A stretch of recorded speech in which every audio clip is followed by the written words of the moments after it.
Good evening, everybody, or good morning, depending on where you are. This is a special edition of The Art as Well, and I'm delighted to welcome our special guest, Amy Castor.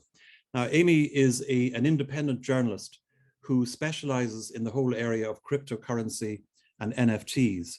And I thought it'd be useful if she could come along to us and talk about that, because it's an area that, certainly from my point of view, I'm very confused about. I'd make a disclosure. I've actually bought 20 quid's worth of Ethereum, and it is now worth 28 quid.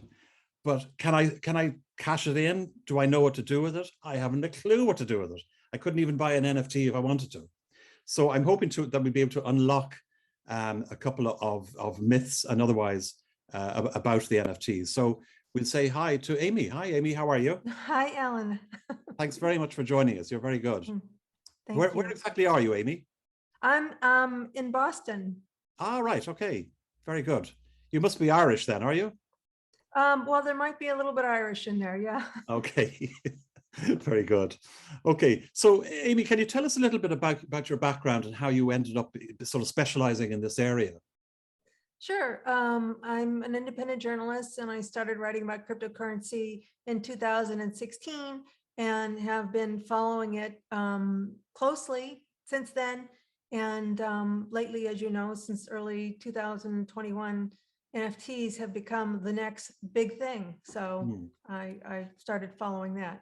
Right. So where does cryptocurrency and NFTs start, or are they one and the same? It's all part of the same big world. They all fit together.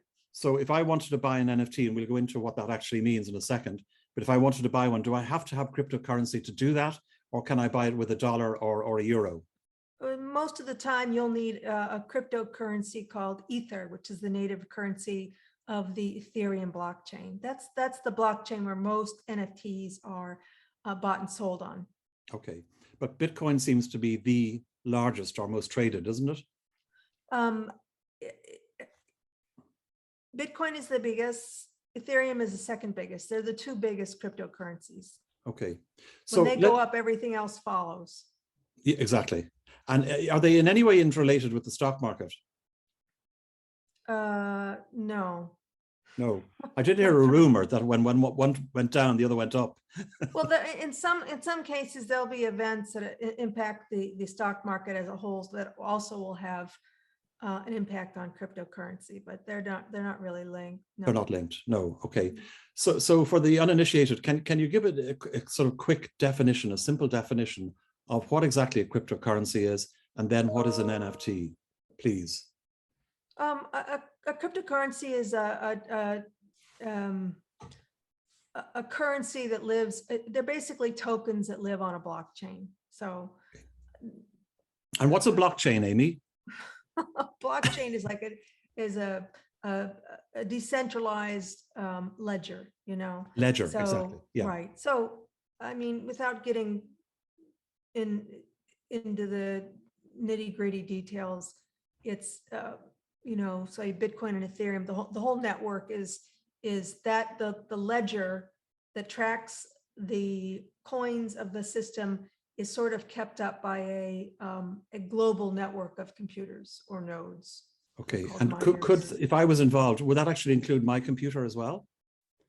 Or are they specialized? If you were, but you probably wouldn't get too far with your computer, because the chips are so specialized now, right? Oh, it used to be when Bitcoin was first introduced, you could mine Bitcoin from your laptop, but it's not like that now.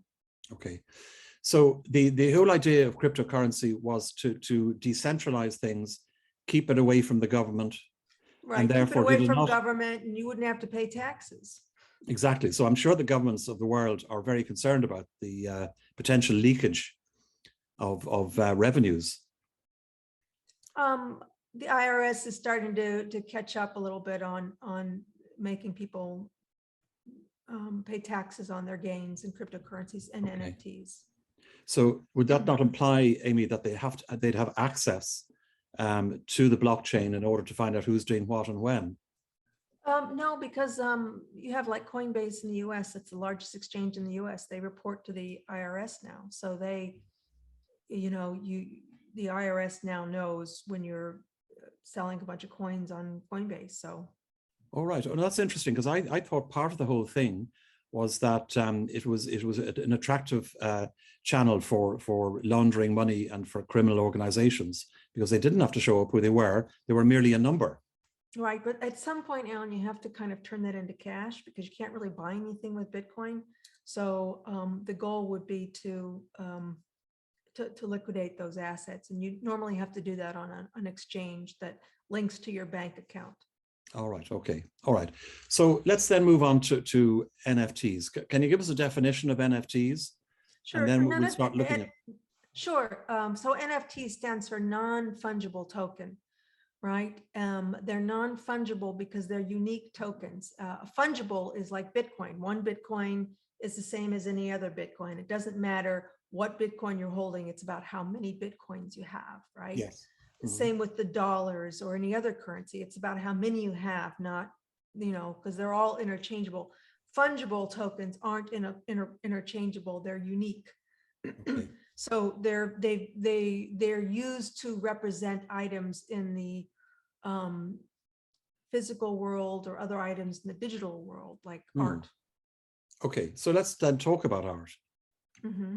Can you give us an example of a typical transaction of an NFT, from the actual artist who creates it, either digitally or traditionally, to what happens? To how that process works, or do you want me to give you an example? Give an example if you can. So the biggest example that we like to start with is what kicked off this craze of NFTs, and that happened in March 2021 when a Beeple NFT sold at Christie's, the auction house, for something like $69 million. $69.3 million in cryptocurrency, right? And that sort of kicked off this craze, because suddenly NFTs were all over the news and people were learning about them. And this was an insane amount of money that somebody paid for something a lot of people didn't initially understand. And then once that happened, and this artist, his name was Beeple, that was his professional name, sort of became rich overnight, because before that, he'd only sold one of his JPEGs for like $100. Nobody had heard of this guy. And suddenly he was dinner talk all over the world. And when that happened, there was this huge public relations marketing effort around NFTs, right? Mm-hmm. And artists everywhere started to think, well, maybe I could mint an NFT of my work. Maybe I too could get rich, like this Beeple character that I've never heard of before. Yes. But was there a bit of collusion there between the actual artist and the eventual purchaser? So the purchaser was an Indian businessman in the cryptocurrency space, and he went by the name Metakovan at the time. And so it didn't just happen that one day this bit of digital art sold for tens of millions of dollars.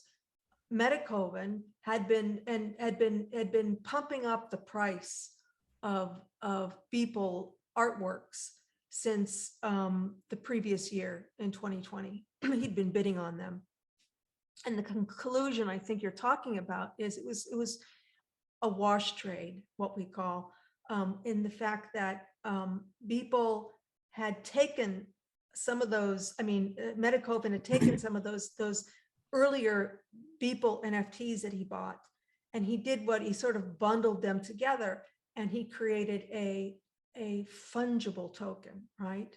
Oh, okay. And this is where non-fungible tokens cross over to fungible tokens. Yes. And it's sort of important to understand how that works, and I'll explain it more later. But what Metakovan did is he created a fungible token called B20.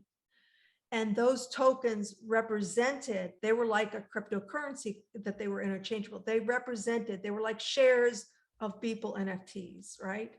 And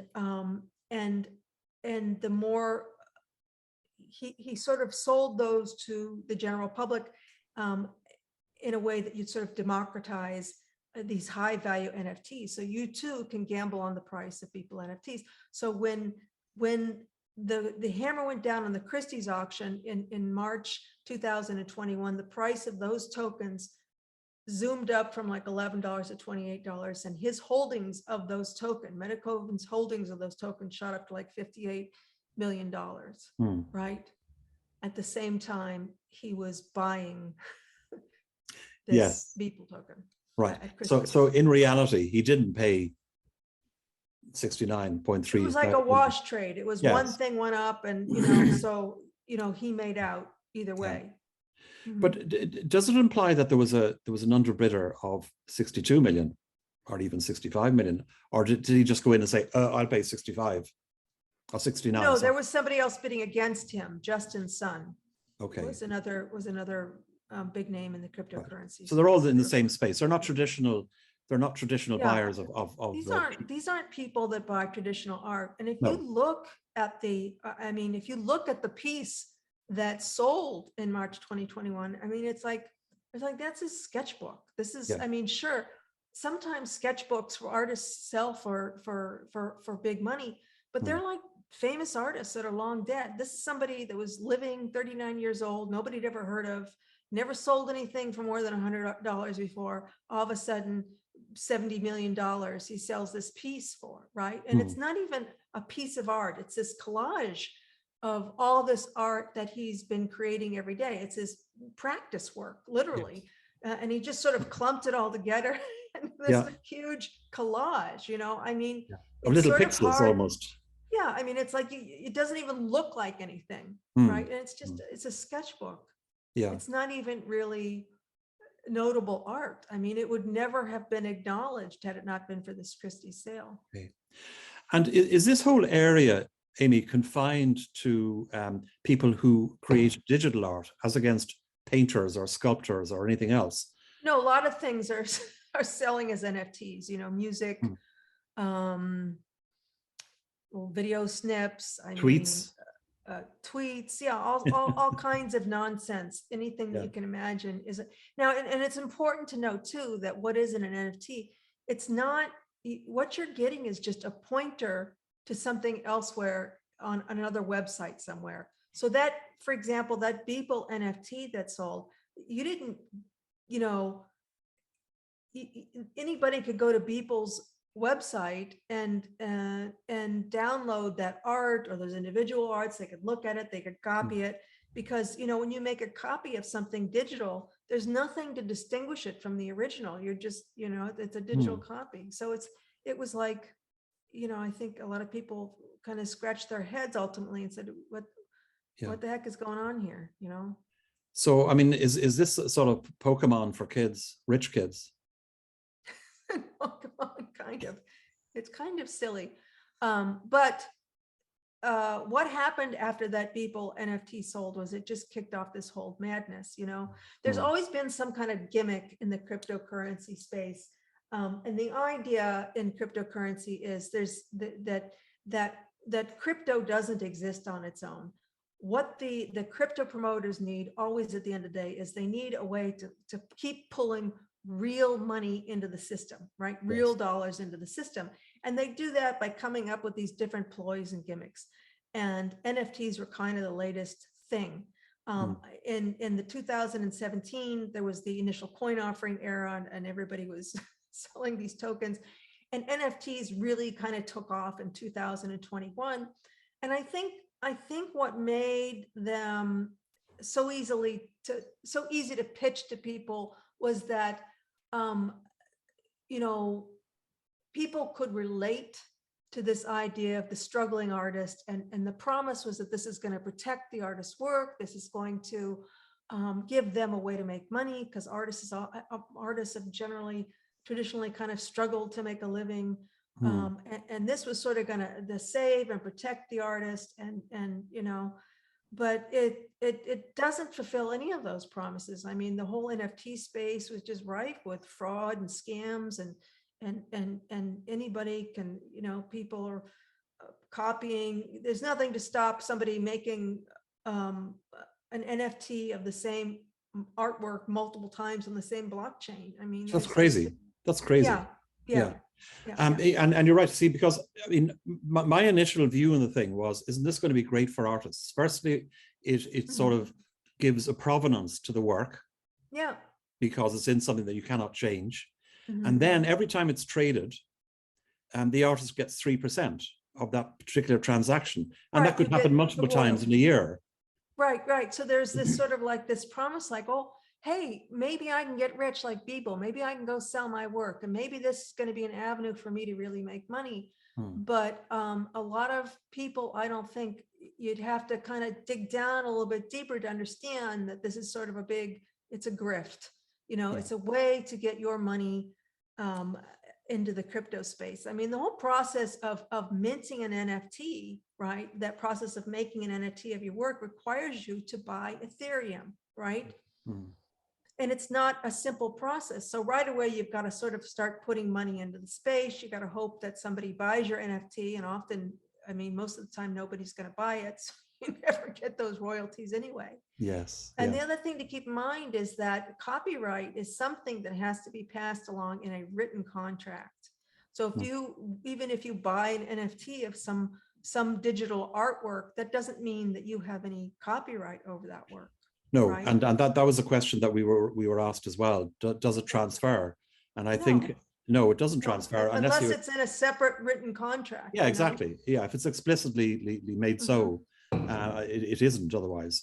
So, I mean, the whole thing seems fraught, but just from, and I call them traditional because most of the people that are watching this will be traditional artists, right? They will not be, in the majority of cases, they will not be digital artists, okay? And the sort of story that's going around with traditional artists is that if I get one of your works, I can translate it into a digital format, a file, and sell it multiple times. All right. I've heard in cases where sometimes they will take the original art and store it and have that as a backing to the NFT. Or maybe they'll just destroy it. Or maybe they'll destroy it. That was the other thing I was going to say. And then it will only exist in the metaverse. Yeah, but you can still copy it and sell it on, and you can do what the hell you like. Yeah. So, I mean, is this really just a fad? And the only people making money out of it. It's a scam and it's a grift. And that's the important thing for artists to understand. And I've spoken to art dealers, for example, so there's other complexities that start to come along. Okay. So the main idea behind this is to get your money, your dollars, and bring them into the crypto ecosystem. And initially you have to buy Ether to mint an NFT. It's not an easy process. That's part of it. And then there's other things that are going on outside of that, things called decentralized autonomous organizations, which sort of like little venture firms that exist on the blockchain, right? And they're through what are called little bits of programs called smart contracts. These DAOs, these organizations are in some instances buying up high value NFTs, right? And sometimes, occasionally, I mean, I spoke to, the more often they're interested in digital things that are digital as opposed to things in the real world. But occasionally we see them having an interest in real life artifacts or pieces of art. And I've spoken to art dealers who are really concerned about, would you sell a piece of art to a DAO?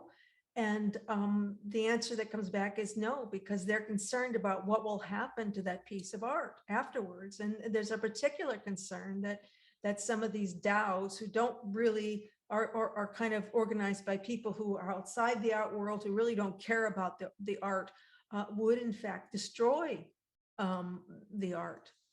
And that has happened. Can I be very callous and suggest it doesn't matter as long as they get pounds, shillings, and pence into their pocket? That's right. Because they're not interested in speculation. Right. They're interested in selling artwork. Right.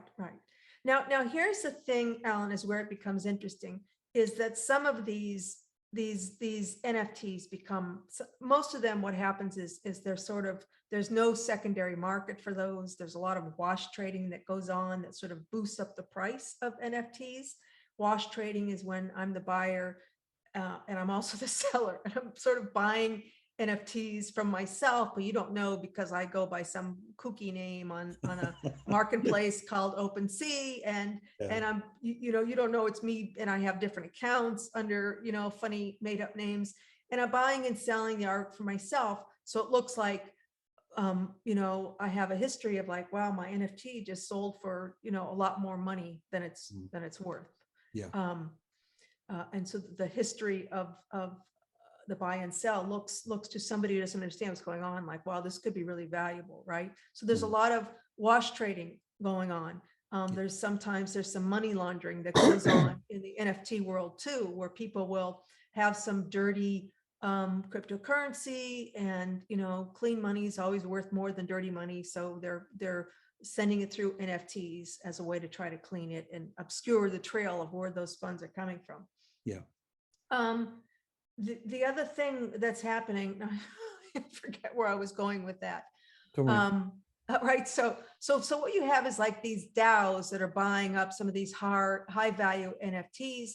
And every time there's a DAO, it's associated with a governance token, right? And you're going to see these NFTs and these fungible tokens are going to cross paths, right? Where we're sort of trying to find a way to bring more liquidity into NFTs. So when you have, and you know, stop me if I get too confusing. When you have a high value NFT, right? It's an illiquid asset. It's very hard to find a one-to-one buyer for that. Like, how are you going to sell that Beeple NFT, right? So so some of these people, the crypto promoters and the venture capitalists that are just shoveling hundreds of $1,000s into this space that they're calling Web3, that NFTs are also becoming a big part of, right? They need to find a way to cash out of those assets. So what they're doing is they're setting up DAOs that buy high value NFTs. And some of these DAOs are actually backed by Silicon Valley venture capitalists like Andreessen Horowitz. And then when people know that, for example, a DAO owns all these high value NFTs, then they want to buy the governance token. And when you own that governance token, then you get a say in, you know, what decisions the DAO makes, right? Okay. But people will buy the governance token because it's more liquid and they can trade it a lot easier. Then it just becomes another cryptocurrency that you can trade a lot easier than those high value NFTs. So that's one way that they bring liquidity into the NFT markets. Another way is through, well, that's actually the main way. That's okay. Yeah, no, fine. Right. Now, Amy, can I ask you? The other way, sorry. The other way was to Yeah. fractionalize NFTs. And that's what Metacoven does with the B20 token. Yeah, and I mean, I can see the logic in that, in Yeah. that you do have, if you have that, they're more tradable, and they're more likely to turn over innumerable times in a year, and therefore make the artist more money. You can sell them and you can cash out on them easier. And it's not simply for the artist, it's anybody that's betting in the space. But when you have insiders and investors that are trying to make money off these NFTs, that's mainly the way that you're going to see that they do it, is that they have somehow created a fungible token.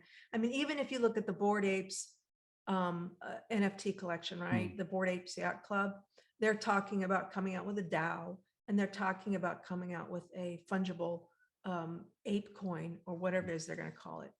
Yeah. And wasn't there recently a situation where there was going to be a sale in Sotheby's or Christie's, and it was pulled to the last minute?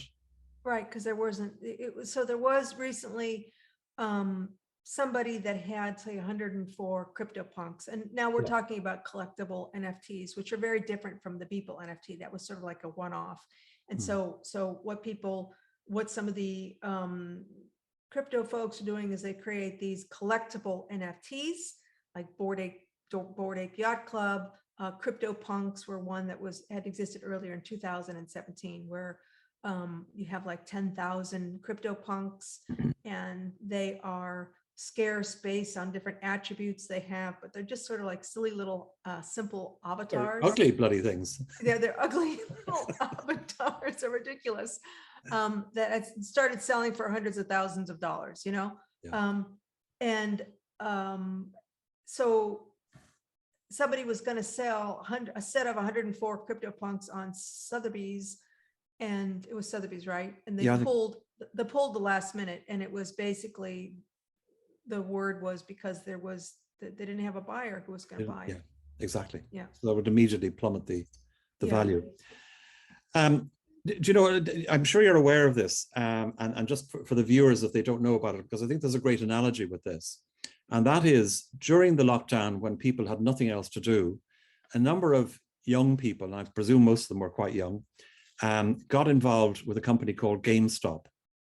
Mm-hmm. And GameStop used to sell DVDs, CDs, and so on, games, basically. Mm-hmm. And they had actual outlets, and thousands of outlets around the world, including Ireland here.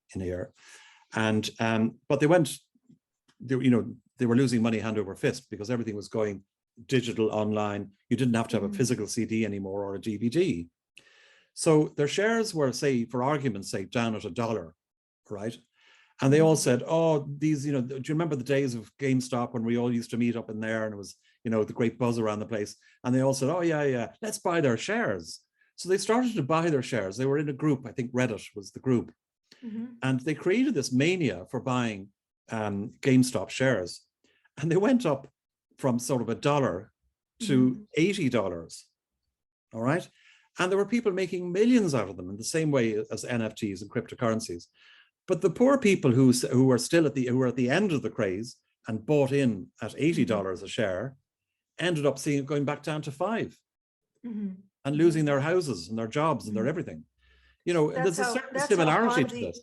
That's often how Ponzi schemes work. It's like the people who get in early and cash out soon can get out, and those who get into the game late lose, right? Okay.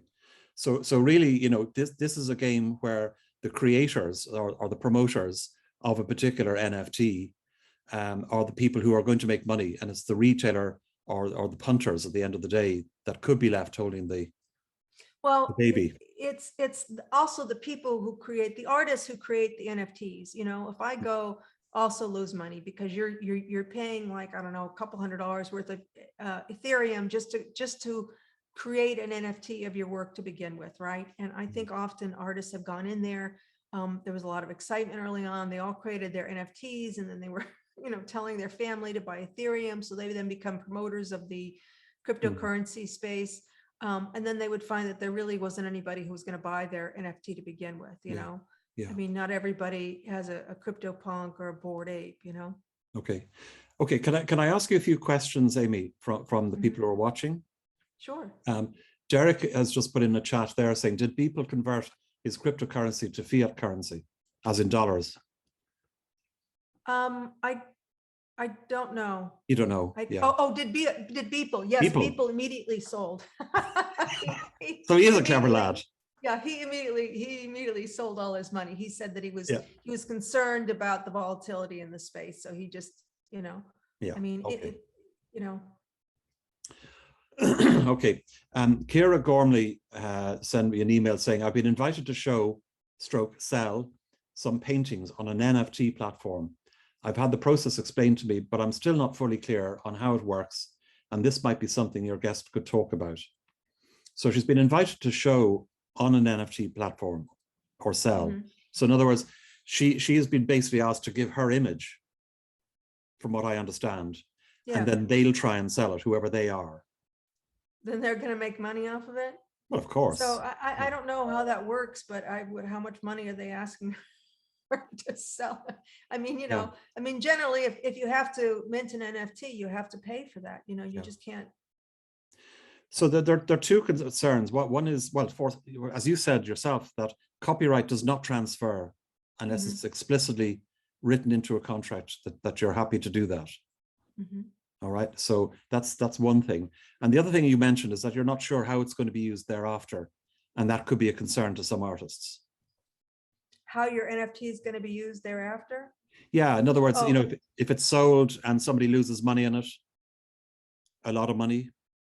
Could that reflect back? I don't know. Maybe not. Okay, here's another one.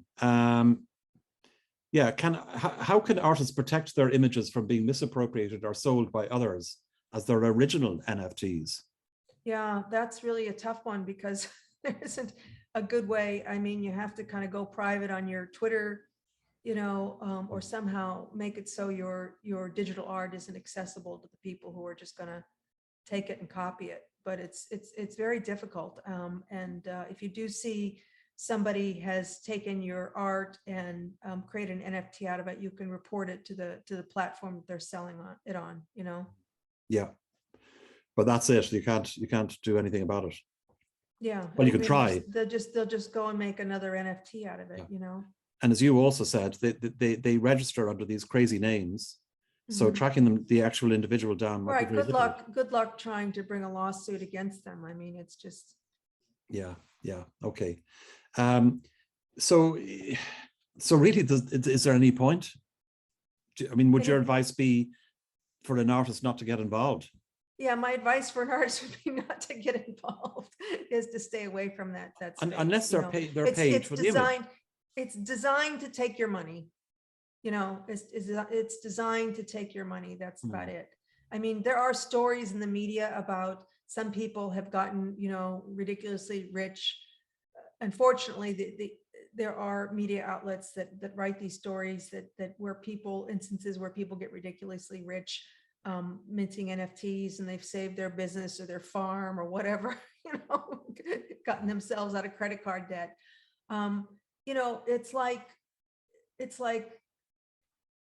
It's like a lottery, like a state lottery where everybody's putting their money in and one person wins the lottery, but all these other people are just throwing their money away at nothing, I know.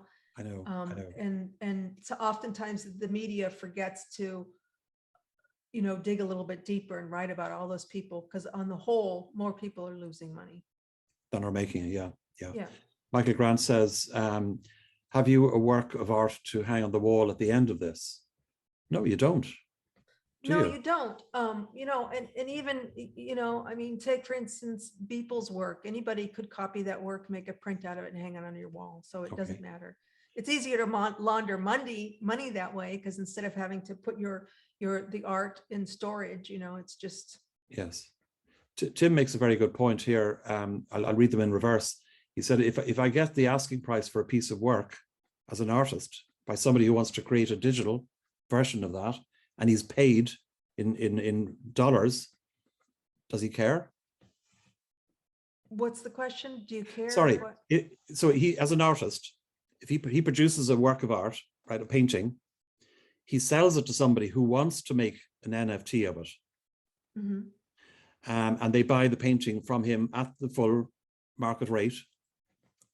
Is there an issue? No, there isn't, is there? Well, I mean, it depends, like how you want to be known for your work. I mean, do you want work that's sold to be resold? Do you want it to go in an art gallery where they're going to display it? Or do you want it to go to somebody who doesn't appreciate art, who's just interested in making an NFT, who might burn it or destroy it or hide it away where it's not, it's not appreciated, on the whole, does it do anything for your work or your reputation?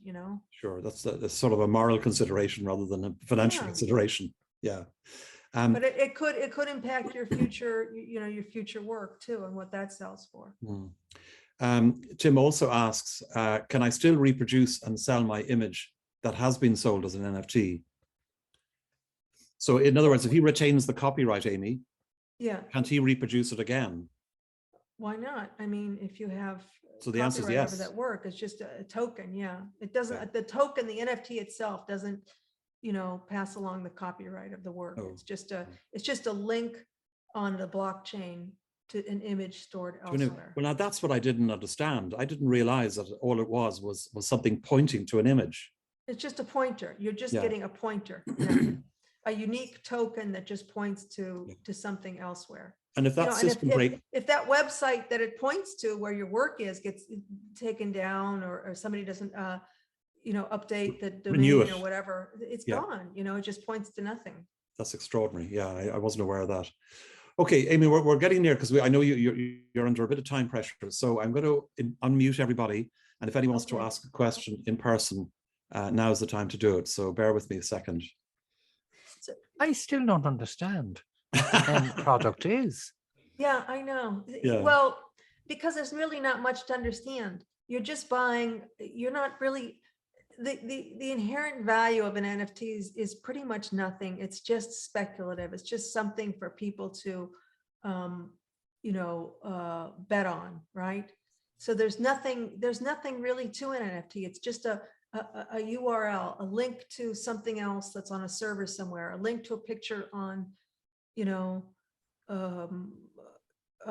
website. That's all. So Michael, there you are. I mean, it's a piece of code, basically. Mm-hmm. So I definitely can't hang it on my wall. No. Well, you can. What you could do is it points to an image. You could print out the image on your computer or on your printer. That's not an artist's and image. hang up the photocopy. So the image is a digital image from the start. It's right. not that an artist has scanned in a painting and it's gone to a website and that's where it is, and you can then print it down. But you still haven't got, at the end of the day, an original piece of art. That's right. That's exactly right. You don't have an original piece of art because, so as you say, it's only people betting on the on token, figures. the value of the token, right? And you don't have the original art because the concept of original doesn't even exist. If it's a digital piece of art or it's a photograph of a piece of art, that concept of original doesn't exist in the digital world, because every time you make a copy of it, it's exactly the same as the other copy, Oh, the fellow outside Liverpool Street Station was right when he said the end of the world is at hand.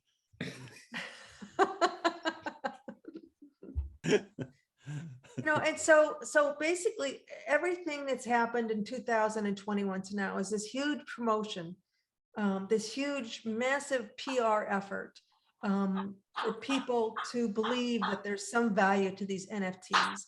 And I mean, if once you start to wrap your mind around it, it's like, what?